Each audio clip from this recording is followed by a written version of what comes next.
Whoa, my kid's got a serious backhand. Can lead to an even bigger question like, Tennis camp is how much? and that's the type of moment where we'll meet you to help you build a savings plan for expenses big and small so your money can make money.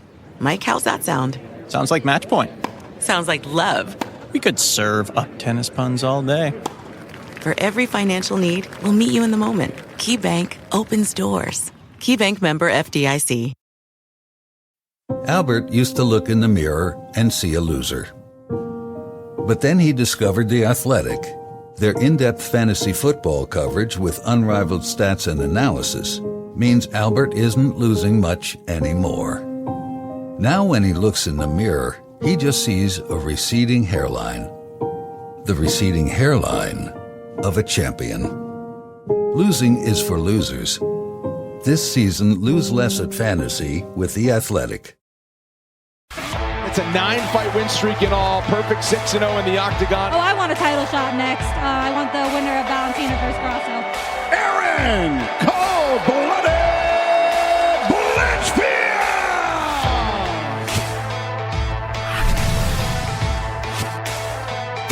Welcome to UFC Unfiltered. Please tell me that's on video. I've never been happier.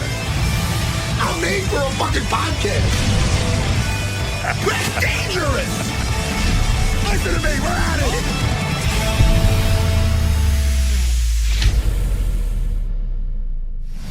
Welcome to UFC Unfiltered. And that's how we begin with my, I say in air quotes, my friend insulting the fact that I'm not particularly tan. What do you say? Jimmy, I would know why I said what I said. Yes. Because it was fresh in my head. I just watched with my kids, because they're old enough now, Blade with Wesley Snipes. We watched the beginning of it. Do you know I've never seen that? Oh, I love it. But they know. It's a classic. I've never seen it. Oh, you've never seen it? No. You have to see it. Are you out of your bird? No pun intended. Sorry. I've never seen it. Jimmy, can I put the sword away? I love you. I miss you. I'm coming in. I miss you too. You are. I'm very sore today. I was away, so I didn't train for like a little over a week, and I went back today to make sure I didn't let myself go. And my neck is I'm very sore from being tossed around. Well, can I just start off by saying, hi, Sore, I'm Zeus. So Jimmy, we have Erin. Hold on. Yes, we do. Okay. I am a dad. All right, I got to throw a couple of dads. Tom Aspinall was supposed to be on, but I think he anticipated that joke and canceled in advance. I have to remind you how funny you are by being, not funny. Jimmy, I didn't talk to you in a hot minute, like the kids say. I know. You know what I'm saying? Let's catch up, because there's a lot to catch up on. Did I even talk to you since my team competed the other day, including my daughter? No, I haven't talked to you probably since the Wednesday before we went on vacation. I went on vacation. Well, this is the thing. What a good day.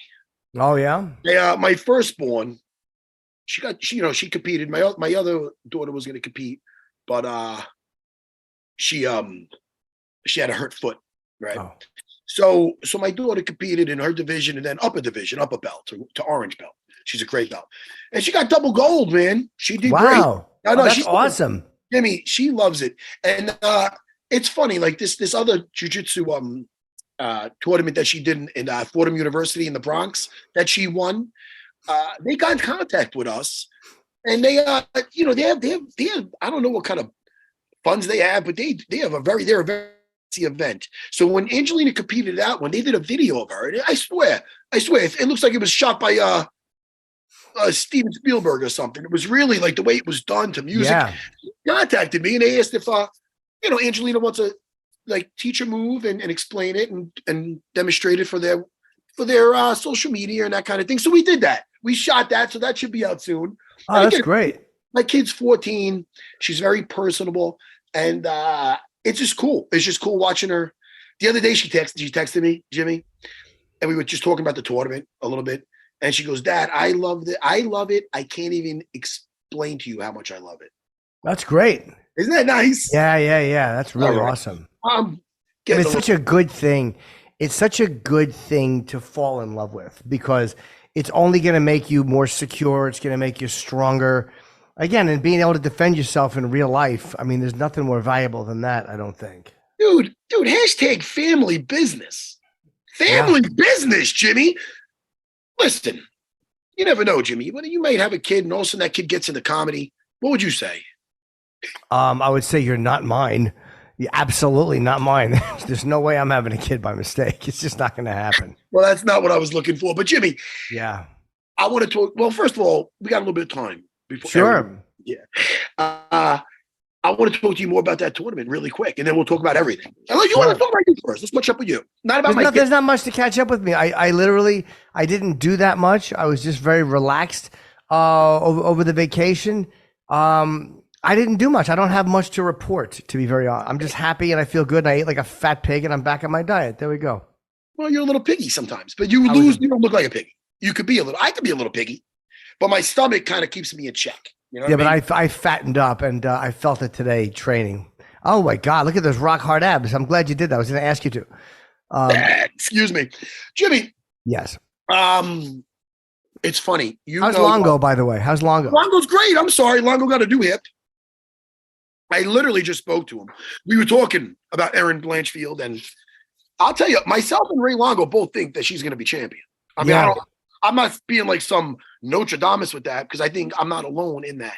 Because I think her fight over the last weekend, and we'll get more into this when she gets on here. I think that shows how she can deal with adversity. And a little bit, first round was very close. Yeah, and they got, she's just persistent. Yeah. I'm so happy that she's coming on today.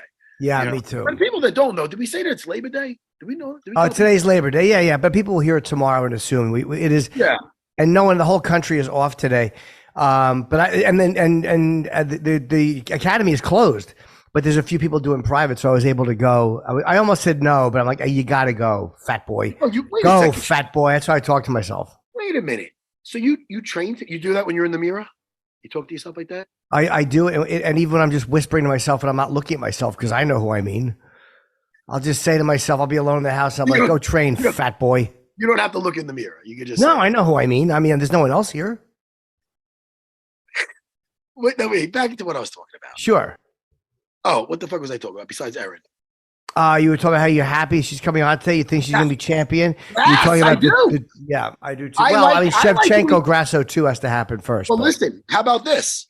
That's what I was talking about with Longo. Grasso or Shevchenko. Great Shevchenko. Valentina. I feel that she matches, and first of all, I'm a fan of both those girls. Of course. But I do.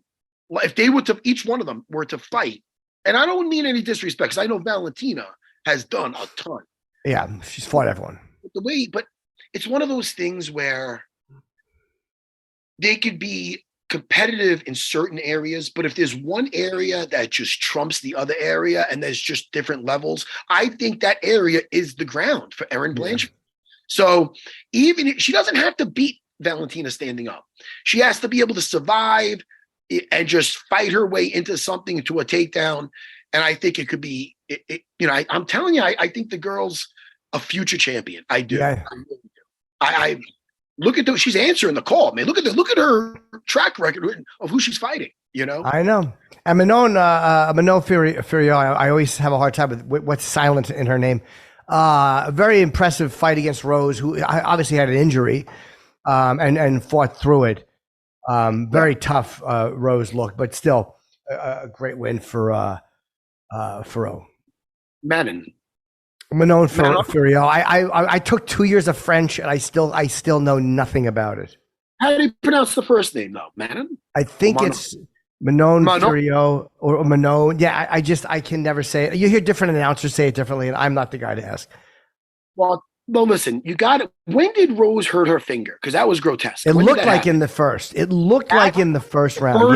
Listen, hey, first of all, I don't want to take away from Manon's. Of course, because she did look awesome. She looked awesome, and it might have been the same result without that finger injury. Sure, or it might not have. You got to give a lot of how much respect? Look at Rose, man. I mean, how do you fight through that? Yeah. She must be like, oh, pull this fucking finger. It looked like a question mark. Yeah. Her finger looked like Marab's nose. No, it looked like Marab don't give a fuck. No. Marab's shadow boxing in the fucking rain. He don't care. Jumping into frozen lakes. I love Marab. Anyway, I give Rose she is a thug. She is. Yeah, she is. Wait, just since we're talking about the card a little bit here. Yep. What about this freaking tough Frenchie? Bino Saint. Yeah. Saint Denis. Yes. Oh. What saying what? Saint Denis. Saint Denis. Oh, yeah. Listen, I don't know how to. What S's you don't say. What? Sometimes you do. Yeah, sometimes you don't. Yeah, Saint Denis. Sometimes you say them. Sometimes you don't. I mean, again, it's all French. I don't know it. Thiago Moises. What a great fight that was. That ref gave Moises more than enough time to defend himself too in that second round. Say his first name again, though. Benoit Saint Denis. Again. Benoit Saint Denis. Benoit. I like that. Sounds Yeah. so cool. Anyway, but he was in like the what was he in the French Special Forces or some shit? Yeah, I believe so. Yeah.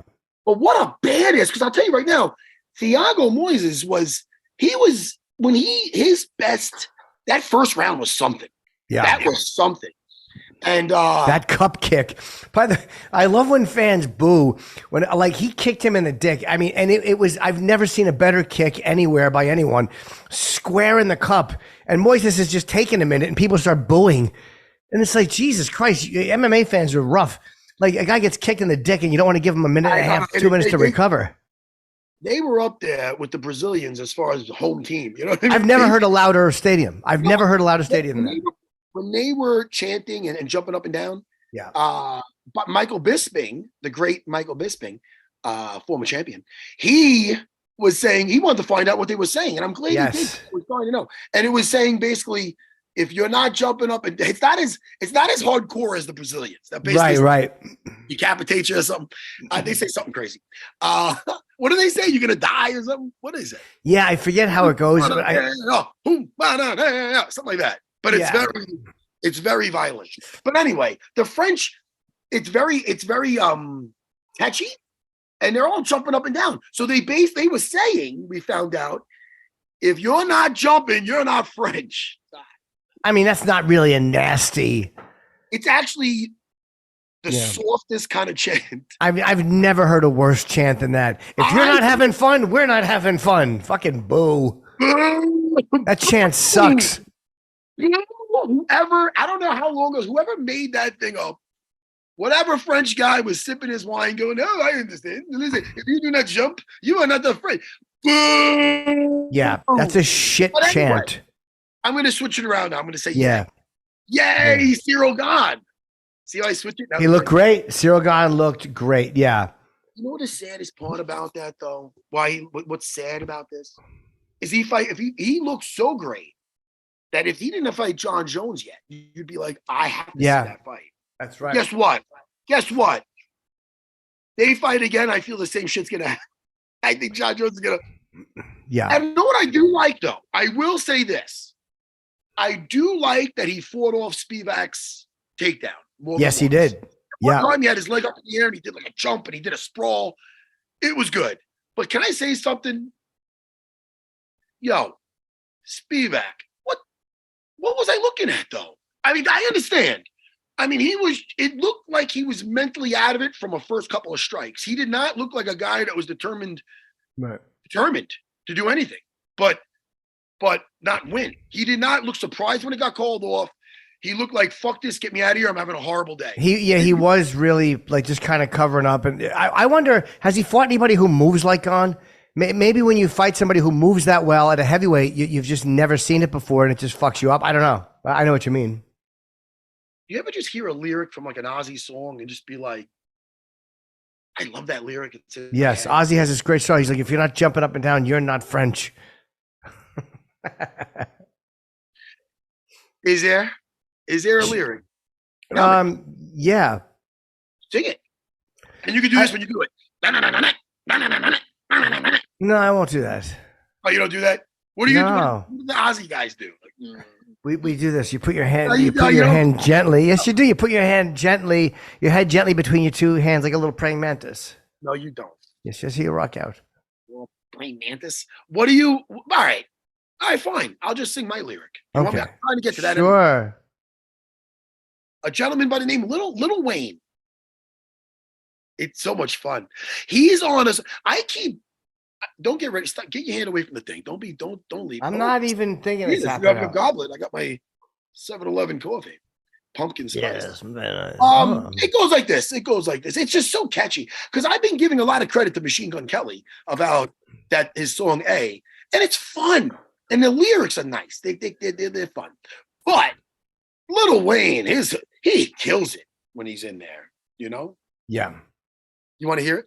Okay. When I'm this high, put them back on. I could look in the mirror. Who is this guy? Dean Thomas says I sing rap lyrics like Broadway. You do. Yeah. So, Jimmy, listen. Yes. So, at the tournament the other day, the NAGA on Long Island, I told you about my daughter. She did great. But not only that, the whole team. We actually, on my Instagram, you can see it. My firstborn's on there with me. They sent us, NAGA, the team, a huge belt. Because my Serra BJJ Academy in Huntington, Long Island, got the most wins out of the teams. That's great. Isn't that nice? Yeah, it's nice. Young kid, Tommy DeGennaro. What a nice kid. He's teaching for me now. He's a wrestler, blue belt in jiu-jitsu. He's fighting also. He's fighting next month with Marcus and my wife. My wife's having another kickboxing match next month. The whole Serra family. You should fucking come out, man. I would love to. It's in October. It's like another. Where is it? It's in Westbury. It's at the Space Theater in Westbury. What day is it? Saturday? I believe it's a Saturday, but I'm not sure. The 15th, I believe. It's a Saturday, I think. But anyway, that kid went to the absolute division. He was going versus giants, and he won that shit. He might have got us that team belt. My black belt Slim, my black belt Tony. Guys were slaying it, man. Spano, what a good time. But listen, this is what I'm getting at. So Uncle Edwin, he's my kid's Uncle Edwin. You know Edwin, my brother-in-law. He's one of my closest friends at this point, Edwin. We know why? Because not only do we hang out at my school, he's coming over today with my in-laws, my sister-in-law. We just what was it? Saturday night? Yeah, we were at my cousin Frankie's, my wife's cousin, Frankie Zago's 40th birthday party. We hang out a lot, man. Yeah. We squad up in VR. Fuck. You serious? Yeah. I'm sure. Kimura Savage. He's Dark Kimura. It's great. But listen, and he's very good in jiu-jitsu, right? He competed in that other open weight division and was just killing people, including a judo guy. So listen to this, Jimmy. This is so funny. So we're out there. So he went into the open weight division, Edwin. So people don't know Edwin. He's a 300-pound black gentleman. Now, leave that in because I want you to have the visual. He's a giant of a man. Yes. Okay? Strong gentleman, fights MMA. He gets on top of my black belts. They better watch their arms. He'll rip a Kimura off. I don't care what belt you want. Yeah. He jumps in the open weight division, right? See, now the thing is this. When you go in there, you see pretty much the lineup, right? So Jimmy, he goes out there on the mat. Now, there's a guy, I'm going to say up to his chest, maybe a little taller than me. Don't laugh at that. A little taller than me, maybe around under 200 pounds. And he's taller than you, and he's up to Edwin's chest. How tall is Edwin? He's like 5'6".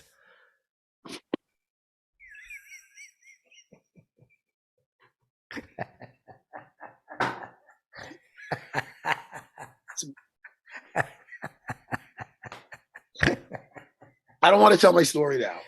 Come on. You're mean. You're mean. You're a nasty, mean little fucking bird. I want to hear. I'm sorry. All right, go tell the rest of it. No, he's very tall. All right. So anyway, this other guy was up to his chest, up to his chin, maybe. You're a son of a bitch. But anyway, he was fine. I'm exaggerating. Up to his chin. He was a lot smaller. Yeah. So Edwin gets on the mat. He looks at him, and you see him point with his head sideways, literally like this. Like, what are we doing here? Like what? And the guy was wearing a white belt, right? So now, this is the deal. This is gonna be a story for you now, for everybody that goes out there. How we should never in combat. Sure. What I'm doing here. See what I'm doing? Two-handed double. Look what I'm doing now with the sword. Yep. This is not. Is that a sword or is that wishful thinking? Stop it. I was lowering my sword. Oh, I see. Okay. You never, Jimmy, you never lower your sword. You understand? No. So he gets a hold of this guy. They both lock up, right? And Edwin is so goddamn strong. I'm not even exaggerating. He's the type of guy that he'll do something wrong and just break something. Like you need a refrigerator moved. You don't need two guys. Call it. Like the guy's a monster. Powerful right? guy, yeah. Powerful gentleman, right? So he locks hold of this guy, and I see him jerk him forward. And then more, 2-3 times. It got to the point where he broke his posture, but now this guy's actually looking between his legs, and he's got his legs underneath him still. I knew at that point, all right, dude, this guy's a judo player. But this guy is a black belt in judo. I will bet my life on it, right? But now I'm not going to start yelling at the fuck guy. He's a judo guy. I mean, listen, he's in it. So then Edwin went to just give him a tiny bit of a push. He hit my favorite fucking judo throw, the drop Sayanagi. Now, dude. How does that go? You can either go to both knees. He went to both knees. I go to one leg to let I step across. But picture, we're locked up. I got your chest and your tricep. You got each other the same way. I step across with my one foot, and I jump to both knees between your legs, and I pull you forward. So you're going right over the guy. So Edwin's he starts getting thrown. It almost looks like it's in slow motion where he goes to get his guy's back, but he gets taken over his top. So it was like timber. Yeah. Then he couldn't recover. So he ended up losing to this fucking guy. And he didn't show he was pissed.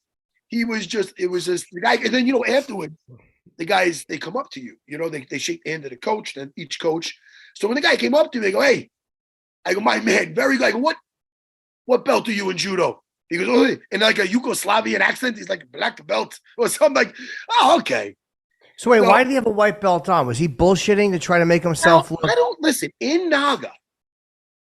Maybe he's doing that because he's a white belt in jiu-jitsu, but it could definitely be sandbagging because you're like, wait a minute, but this is the expert division. So, maybe a wrestler can go in there with, with a white belt on or something, or, I don't know how that works, but Edwin told me later that he goes, I was confused because it wasn't the size of the guy. It was, I didn't see him in the bracket. That's why I was like, what's going on? I'm not sure. I'm being honest. Maybe that's true. Or maybe he's looking at this guy half the size of him saying, what the fuck am I looking at here? Right. And it's just one of those things where I think he just got caught with with his guard down. So then he has another match with a big purple belt. And he made all right, Edwin, totally redeemed yourself. He got him in a bread cutter that almost popped the guy's head off. It's like, now you feel better, right? Hey, listen, Jimmy. And I told this to Crone Gracie back when he lost that fight. When you lose a match, the quickest way to get over it is to win a match. Right. It is. Whether my GSP fight or the one I lost when I had to redeem myself in my mind, and I had to fight a couple of wrestlers, and you know what I mean? Because I lost, but whatever. You feel it makes you sleep well at night. Yeah. You know what I mean? Anyway, so he ended up redeeming himself, and it's all good. How did he lose? What did the guy do? How did he lose? I don't want to. He just lost by points in that one. Oh. He basically lost on the takedown. Because again, judo players, they're not only good at throws, they're good at pinning. So because he has the grips on him, it's hard for him to get back up. And now you're no longer fighting this guy. You're fighting the clock. It's like, oh shit, man! If I don't do something in the next, and they know that. So that's why in these tournaments, in these jiu-jitsu tournaments, when there's points involved, if you get scored on early, you better be able to bring it and get those points back or submit them, because now you're no longer fighting that person. You're fighting the clock. Fighting the clock. That makes sense. And Yeah. Erin is in the waiting room. Wow. Let's bring her in.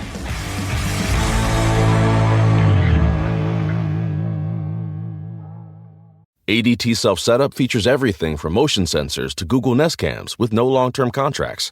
Easily install the ADT Self-Setup security system at your convenience. No heavy-duty tools are needed. And if you need help, ADT can provide virtual assistance along the way. When the most trusted name in home security adds the intelligence of Google, you've got a home with no worries. Go to ADT.com today or call 1-800-ADT-ASAP. Google and Nest Cam are trademarks of Google LLC. At Discount Tire, we know your time is valuable. Get 30% shorter average wait time when you buy and book online. Did you know Discount Tire now sells wiper blades? Check out our current deals at discounttire.com or stop in and talk to an associate today. Discount Tire. Let's get you taken care of. Sometimes we lose, sometimes we win. Sometimes we try to fit it all in. Sometimes we don't know what's in store. Sometimes we find what we're looking for. Sometimes we're rolling easy and free. Sometimes 1 and 1 makes 3. So much to love. Hard to deny. But this season, Lou's using The Athletic. Their in-depth fantasy football coverage has unrivaled stats and analysis. Now Lou's on a win streak, and the boys were going to have to find a new nickname. But then he got a pet iguana, and that settled that. Long live Lizard Lou. Losing is for losers. This season, lose less at fantasy with The Athletic.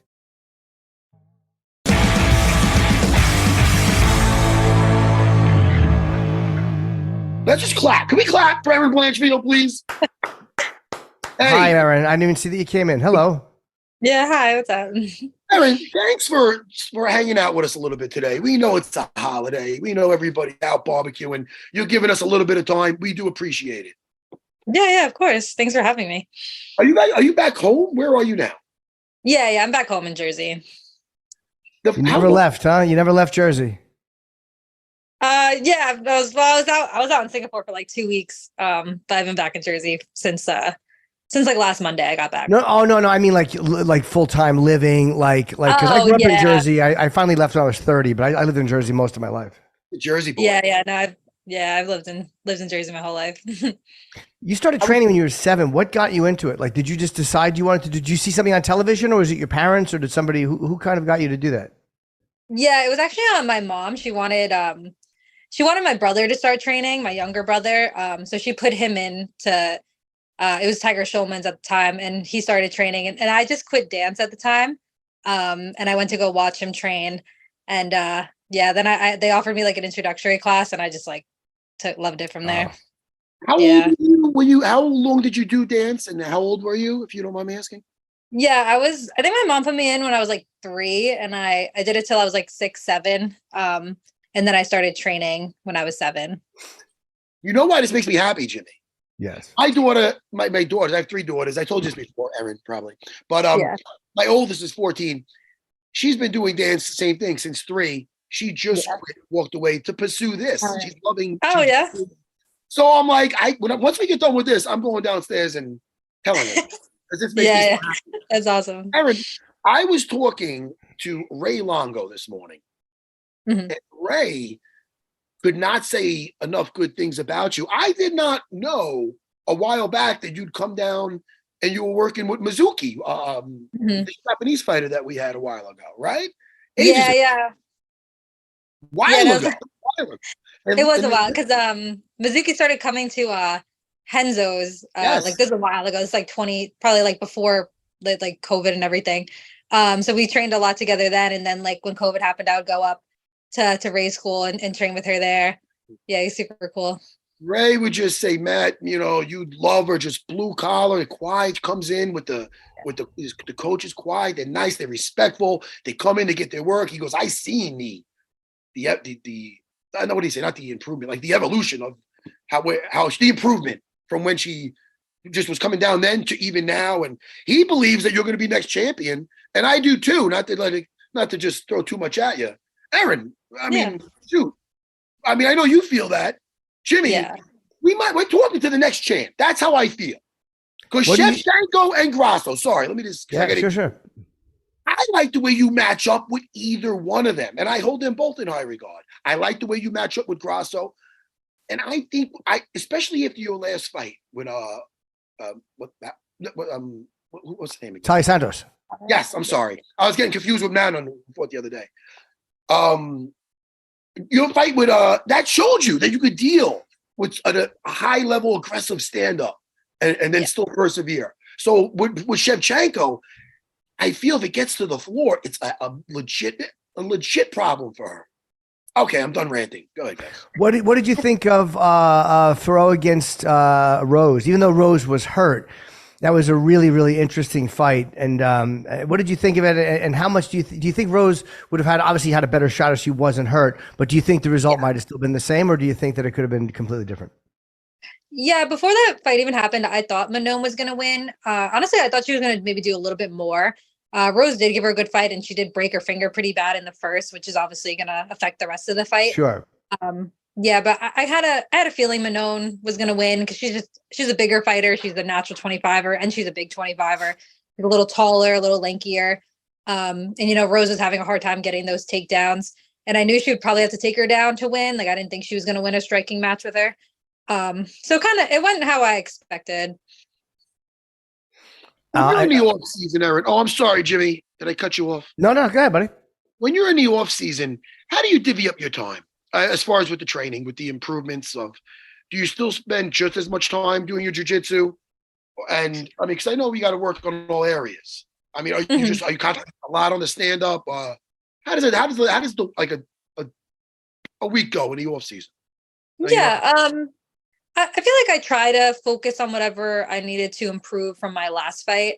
Like right now, like my nose and stuff is still healing up. So I've been just kind of working like my boxing, trying to get my hands back quicker. Little improvements that I felt like I needed to do from my last fight. But I feel I still work everything. Like even like my strength coach and jiu-jitsu coach, they know each other well. Like they'll come back and forth to each other's gyms. So I still work on everything. And just focus more on like whatever I feel like I need to improve on. Now, when you were in Singapore, did you stay? How long you stayed for 2 weeks after your fight? No, I went out like 2 weeks early. So I left. So I fought the 26th, but I left like the 12th to go out there. Did you stay at all after? Because I mean, when you get ready for a fight, it's kind of hard to go out and enjoy the country. Do you stay at all after and just kind of relax? No, I left Sunday like night. So I had like all day Sunday to like take it in. But even like the first week I was there, I was able to do like some sightseeing and stuff. Like I would train. Obviously that was like the main priority. But then after training, you still have all day. So I did some sightseeing then. Did you like it? It was nice. It was a pretty country. There was definitely I've never been to Singapore before, and I haven't been to like Asia in general at all. So it was cool seeing everything. How's that flight? How long is that? Like 17 hours, right? Oh, it's longer because it was like I flew from here to Germany, which was like 7-8 hours, and then Germany to there, that was like 12 hours. So it was like 20 hours in a plane. You had a layover in Germany. You just sit in the airport for 2 hours or whatever, right? Yeah, actually, thank God the layover wasn't long. It was like only like an hour. So basically got off, we get like water or something, and then get back on the plane. But yeah, it was a long flight. How's the jet lag with that? How'd you get now when you land with that? I don't know what time you landed. Is it morning or night? If it is morning, because I've been to Japan before. I remember that was just it was brutal. Like you have to try to either stay awake to get on the schedule but it's hard to. How was it? How was when you getting adjusted? So when we landed, we left here August 12th. So like a Saturday, we didn't get with the time difference and everything, because we left Saturday night. We didn't get there till like August 14th, like there Monday. So it was like 2 days passed already. And we got there at like 7 a.m. So we basically just tried to stay awake the rest of that day to try to adjust. And I think I've ended up falling asleep around like 9 or so. But that first week was pretty rough. I kept waking up at like 3 or 4 a.m. like completely like wired, like not able to sleep. So I think like one day, like that Wednesday or Thursday or something, I just woke up at like 3 a.m. and I just like forced myself to stay awake. So I'd finally be like tired enough to like sleep through the night. But by the time fight week came around, I was completely adjusted because I was already there for like a week. That's awesome. I mean, I used to go early to Vegas. I felt the difference between here, New York and Vegas. My first training session always, I'd be like, yo, I don't feel in shape. I get winded. And that's only, I mean, I don't know the difference between here and Singapore. You know what I always find weird? And I guess like when they book fights in like Colorado and places with that really high altitude, because then all the fights, everybody's gassing out. It looks all, right? Yeah. Some of those cards, it's like notorious where, I mean, one time in Mexico City, we had Cain Velasquez. Kane, yeah. Out, who has a legendary gas tank. Was that against Junior? No, that was against Verdum, okay. Verdum, yeah. But that's a real thing, that altitude training. Yeah, no, I feel like in Singapore it wasn't, because it's like an island, so it's still like low, like it's like low to the coast, I guess. And I feel like my first training session there, I literally slept like the entire time on the plane, so I was like ready to go. Yeah. Did you really? I was going to ask you that because I'm such a shit flyer. You able to sleep on a plane? Yeah, actually, I'm pretty good at sleeping on planes. I feel like I'm almost like a baby with that. Like if I'm like in a car, like in a plane, anything that's moving, I just like pass out. Yeah, you're lucky. That's a gift to be able to do that. Because I mean, like you just, I wind up staying awake the entire flight, and I get off and I don't sleep in the hotel. I don't know, man. I'm a bad sleeper. You're nervous? Yeah. It's nervous, but it's also uncomfortable. I just don't like it. Shitty air. Oh, man. Hey, Erin, enough of all this MMA stuff. Let me ask you, the people want to know. What, if you're reading a book, if you're streaming a series, tell us something you're doing on an off day. And I don't want to hear about the active rest where you're running up a hill or something, walking up a hill. What do you like to do? Give us a hobby. It could be something you're watching. Yeah. It's fun. I feel like one hobby I always love going to like coffee shops. I'll try like all different coffee shops, or like I'm a big like foodie. Like after fights, I have like a whole list of like different places in like Hoboken or like the city that I'll like want to try and go out to. Like, what is it, food that you haven't had before, or is it something like, oh, I always wanted to try that? It's both. I feel like it's sometimes food I've never tried before, or a lot of times I feel like when I'm in camp, like obviously you have like cravings for things that you can't have. So it'll be like places of something I know I would love. So yeah, I feel like it's all different kind of things. I have like a note app of a whole list of stuff on my phone. How much time do you give yourself? Because here's the thing. I'll do that too. I'll say, okay, I'm going to give myself a Saturday, but then it turns into 7 months of just shoving my face into a bag of food. How long do you give yourself after a fight to go, all right, I'm going to kind of pig out and do what I want and then stop? Yeah. So I feel like, the first week I usually kind of like, I'm pretty lax and I'll let myself have what I want.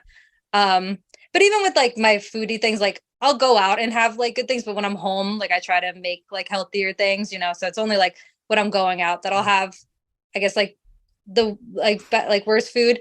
But it's all like a balance, it's like, especially when you're not in camp, you kind of just have to find that balance between like eating healthy and treating yourself. What's an automatic cheat for you? Like, as soon as you're done, this is what you're having. There's got to be one thing every time that you're like, this is what my go-to. I love anything chocolate. So I'm a big like Reese's fan. Like I remember after one of my fights, I got like one of those like half-pound Reese's, and I like almost like smashed the whole thing. Yeah, it's nice. I'm not. Yeah, if it's sweets or food, if you have to go one or the other, which do you like? Which is more of your thing? I feel like I like sweets. I think especially like after a fight. I think because I've had a lot of like regular food. I think I'm always craving sweets. And it's like something to reward yourself. Doesn't Max Holloway, wasn't it for him, it was cupcakes? It's just like whatever. It's just this weird thing that you just kind of keep on the back burner. Like, all right, when I'm done, I can have that. And it really does help you not do it when you're not supposed to. If you're going to give yourself a week or 4 days of, doing what you want, it kind of helps you not do it when you shouldn't. Yeah, I think it definitely does. I feel like everyone kind of has like their thing that they're always dreaming about for after their fight. What do you hate the most in training? What is the part of it that you dread the most? Yeah, I feel like I genuinely enjoy like all my training sessions. Maybe like when I'm in camp, like I don't always want to do like the extra cardio, like extra runs and stuff like that. But I don't know if I necessarily dread them. I think cutting weight's probably like one of the hardest things, like not being able to like eat what you want, Can I tell you? Since I got when was my last fight? I don't even know. I'm 49 now. I was 36. Since then, and I've been around them, I have not touched a Versa climber, and I never will. Yeah. I will never touch a goddamn Versa climber again in my life, and I'm proud. There's no need. I can stay in jiu-jitsu. Mm-hmm. I don't have any memories of anything probably worse, even sparring sessions. I hated that damn thing. Do you ever work with those Versa climbers? I haven't really. I do a lot of assault bike like sprints, but I don't have one of the Versa climbers in my gym. I'll have to try it. It's rough when you have someone keeping you at a certain steps and stuff like that. It's rough. Yeah. I mean, I remember. What kind of workout would you do with it? A lot of times we do the interval sprints on interval. So 30 seconds slow, long, then 30 seconds. But then you do that for the fight. So it's like you're going, so it's fucking insane. I still remember it. It's been so long ago. But I very rarely got tired in my fights, you know. You need to have a coach that knows how to push you to the point where you're kind of cursing them, but you know they're doing it, but not too much where you're just defeated. You know what I mean? Isn't it important to have that, Erin, like as a cardio coach? I don't know. I feel like a lot of my cardio sessions I do either like on my own or with like a training partner or something. I feel like cardio's never necessarily been something I had a struggle with. It's just I usually just do extra cardio just for like getting the weight off and stuff like that. But I feel like I've been pretty blessed with good cardio. That's a thing. I hate it so much. It really is. Yeah. And there's some people that just don't get tired and they're nightmares. I hate moving when I don't want to move so much. And that Versa climber, I've never had to work out because I don't fight, but I've just done it. I've had like a trainer in the gym say, do it. And it's like, fat. Oh, in that case, it's finished. Okay. It I'll do that. Sucks. Yeah. I'll do that all day long. All right. Hey, Jimmy, I don't want to keep Erin all day. Yes. And I have a hello for you, by the way. I forgot Professor Mike over at Henzo's. I saw him today, said to say hello to you. And, he's wanted me to say hi to you. And then yeah, it's awesome. Tell him I said hi too. I will. I'll see him on Wednesday. Well, Erin, we can't wait. When you have something, the next, what's going on now? What is next for you? I mean, do we know anything? I'm not completely sure. I feel like we need to see how the Valentina and Grasso fight plays out, and then I'll have a better idea. Yeah. Now, how do you feel that's going to play out? I'm not really sure. I feel like I could see either girl. Like, I feel like Alexa is a really great game planner. And I think that's what helped her win that last fight. Like she knew Valentina was going to throw that spinning back kick and she had an answer for it. But I feel like if Valentina adjusts a little bit, she was already winning that first fight. So if she just adjusts, makes maybe a couple different decisions, she could win the second fight. I don't know. I feel like they're pretty even. I'm curious to see how it goes. Do you have a preference? I'm sure you feel confident and have ideas for both. One, not who you'd. It's hard to say who you'd rather fight because it makes it look like you don't want to fight the other one. But do you feel you match up better with either one particularly? I don't necessarily think so. I think they both bring their own like strengths and weaknesses. I think it's just kind of more like depending on who wins will like kind of dictate what happens in the division. Like I feel like if Valentina wins, maybe they fight again for like a trilogy, and then it'd probably leave me and Manon to fight. Versus if Alexa wins, then I feel like it'd be hopefully I can just get the title shot next. You know what I mean? So I feel like it kind of depends on what happens. I feel like I'll end up fighting all those girls. Oh, I'm sorry. And if Valentina wins too, I think it depends on how she wins. Like if she comes in and it's a very dominant win, then people go, all right, Valentina, there may not be a trilogy, but if it's a close fight, yeah. And then maybe you and Manon fight, but I know you'd probably like to avoid that if you could. And if you're going to fight her, you'd probably rather fight her as a champion. Yeah. I don't know. I feel like I'm confident in my abilities to beat all of them. So if I have to fight one more time before the title, that's fine. Sure. If I get a title shot next, obviously that'd be ideal. But whatever happens, I'll get that title soon. And watching that fight with Manon the other day, we talked about how tough Rose is, the finger injury. Did you see, not to get specific, after watching that, you and your coaches, anything that's glaring that like, ooh, I hope she does that with me type of thing?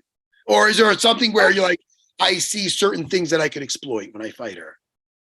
Yeah, I feel like when she fights me, obviously she's going to try to keep her range and not engage in any type of like wrestling or jiu-jitsu. But I mean, I know I can close my distance better than like Rose is doing. Rose is kind of shooting from pretty far. I feel like with my setups and with my wrestling, yeah, it'll be my fight all day. Love it. Yeah. This is great. Yeah, All right. Erin, thanks for coming on, and hopefully you get a shot at that title very, very soon. We'll see what happens, at the end of September, how that second fight between them works out, and if not, you'll fight Manon, and that'll be a great fight too. Whatever you do, I'm sure you'll get a title shot soon. Yeah, sure. Thank you. And great talking to you. Erin, hold Yeah, on. you too. Anything to plug though, buddy? Anything that you want to plug? Yeah, any of my social media. It's Blanchfield_MMA. You can see everything I'm doing there. Excellent. All right. Awesome. Thanks for Thank hanging you, out. Erin. Great talking to you. Thank you. All right, have a good one. You too. Bye, guys. Very nice of her to come on, like you said, Matt, during the holiday. Yes, Jimmy. Very, very nice of her to come on. And, Right? Yeah. Hey, it's very nice of you to hang out with me and you. Matt, it's my pleasure. We have so much fun, Jimmy. I miss you. Always. I gotta see you in person soon. Yeah, let's do that, man. I really do want to come out and see you. Again, I just went back today for the first time in a week and a half, so I'm rusty. Okay. If anything, dude, I can bring the wife in. We go out to eat and stuff again. We'll do something. We'll talk. That'd be really Let me fun. know. Yeah, like maybe on a Friday. Do you ever come out on a Friday? Let me know, man. I can just have my in-laws watching my kids. Yeah, we'll do it on we can Friday do because I would. Yeah, I would like that a lot. That'd be fun, man. It'd be great to see you guys. Hey, man. Jimmy, thanks, man. Have a great day. You And too. I had fun. And I want to plug Dana White Contender Series is going to be. And Cannonier and Curtis are on with us. Of course, it's on this Tuesday. Dana White Contender Series and Jared And you're saying Cannonier Jared and Cannonier Curtis. and Chris Curtis are on the next show? Yeah, to promote. We're going to talk about Adesanya Strickland. Very interesting fight. I'm happy for Sean that he's getting that shot. I like Sean Strickland. I love him. I like that people are different, and I've dealt with him one-on-one. In person. I've talked to him, and he's always been very cool. So I like him. People are lucky he fights professionally because Sean Strickland is a guy that would throw people through windows in real life, and the fact that he's fighting professionally keeps him from probably doing a lot of very, very dangerous things. So if anyone that gives him shit should be happy he's fighting professionally. Oh, he 100% walks the line of a psychopath, but he's a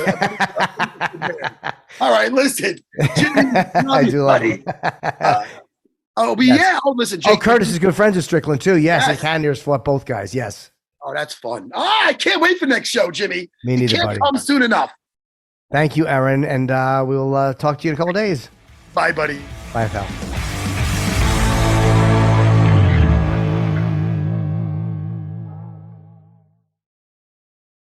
Now ADT professionally installs Google Nest products to help keep your home safe and smart.